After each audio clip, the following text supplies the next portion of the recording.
सीताराम आप सभी लोगों को।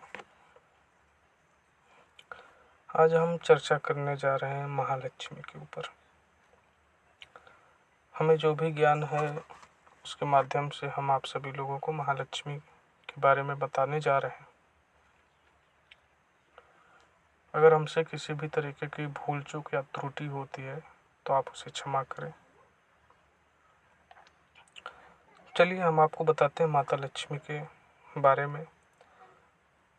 संसार में सुख संपदा की प्राप्ति के लिए मनुष्य, राक्षस, देवता आदि जिस देवी की उपासना करते हैं वे साक्षात धन वैभव की देवी महालक्ष्मी है।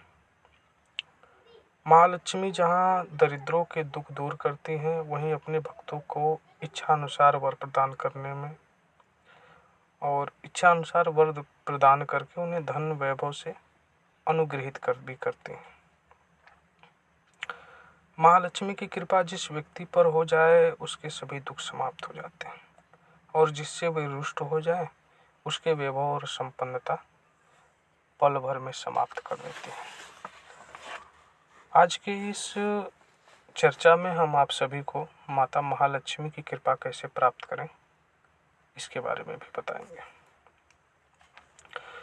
देखिए, लक्ष्मी जी के आगे समस्त देवता, दानव, मनुष्य सभी शीश झुकाते हैं और उनसे कृपा दृष्टि बनाए रखने की प्रार्थना करते हैं।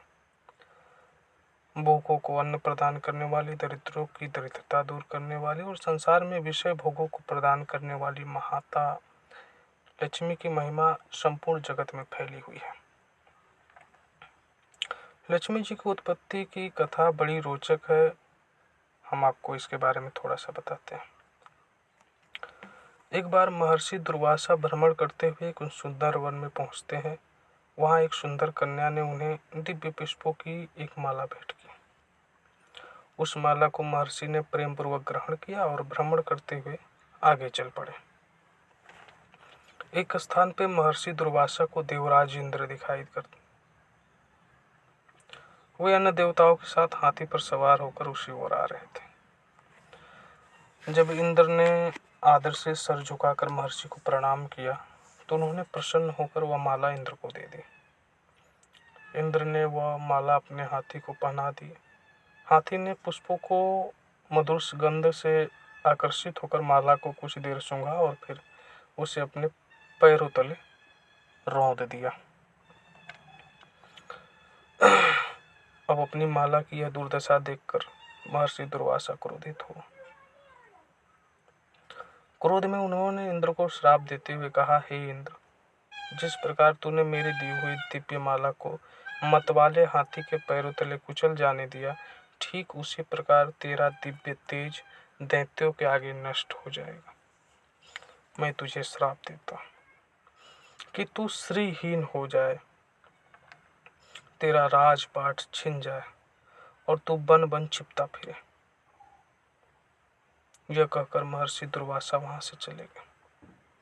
महर्षि दुर्वासा के श्राप के प्रभाव से इंद्र श्रीहीन हो गए और असुरों ने स्वर्ग पर आक्रमण कर दिया।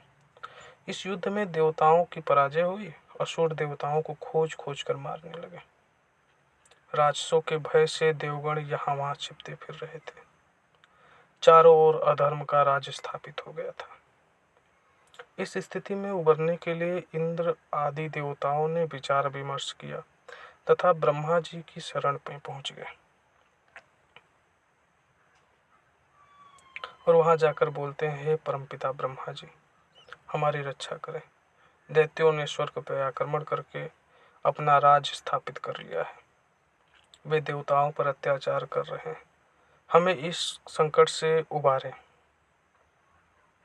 देवताओं की बता सुनकर ब्रह्मा जी बोले, हे देवगण, यह सब महर्षि दुर्वासा के श्राप का फल है। यदि आप इस श्राप से मुक्ति पाना चाहते हैं तो भगवान श्री हरिनारायण, भगवान विष्णु की शरण में जाएं। वे आपको इस संकट से बचाने के लिए उचित मार्ग बतलाएंगे।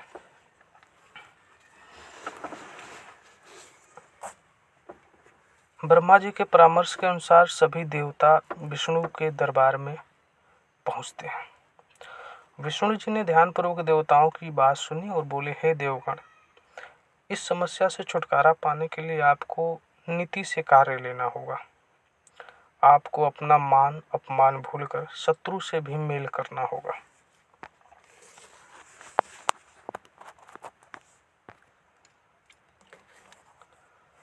विष्णु जी की बात सुनकर देवगण ने आश्चर्य प्रकट करते हुए पूछा, शत्रु से मेल कैसे कर सकते हैं?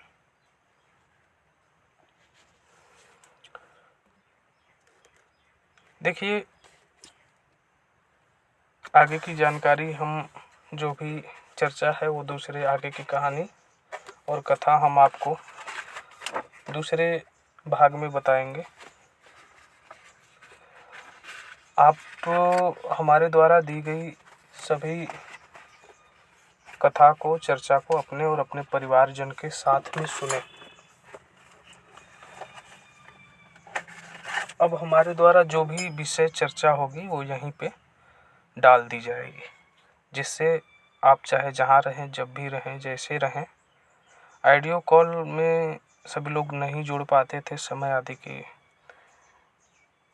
संकेत न होने के कारण, समय आदि की उपलब्धता न होने के कारण हमने ऐसा कई लोगों के कहने से ऐसा स्थान चुन लिया है। अब यहीं पे आप सबों को वीडियो के माध्यम से, ऑडियो के माध्यम से नित्य कुछ न कुछ जानकारी मिल जाएगी।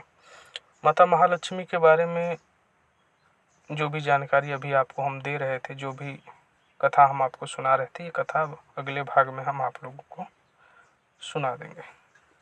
सीताराम।